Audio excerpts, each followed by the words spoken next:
तनिको माने लीना बात। आए है दिन भर निशा में पटाइल रहेली, का करेली सारी रात। कौन कैली क्लास मैट्रिक भैली ना पास, तुर देली विश्वास ननदो।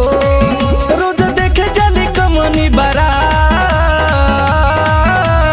राजा राउर छोट की बहिनी आनु हो, तनिको माने लीना बात। आए है दिन भर निशा में पटाइल रहेली, का करेली सारी रात।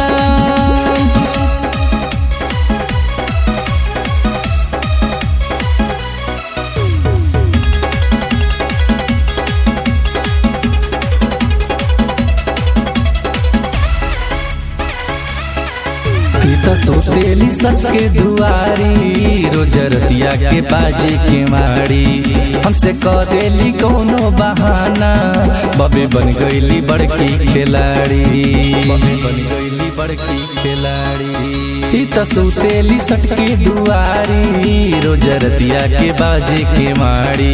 हमसे करेली कोनो बहाना, बबी बन गईली बड़की खिलाड़ी।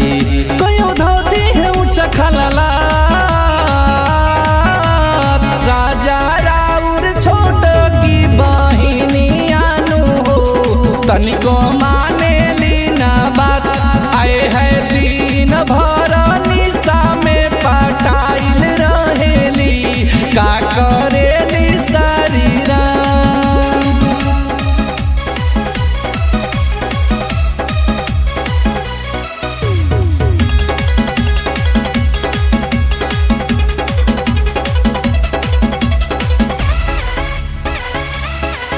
सैया बाहर से घर आ जाई, असो लगन में कदी सगाई।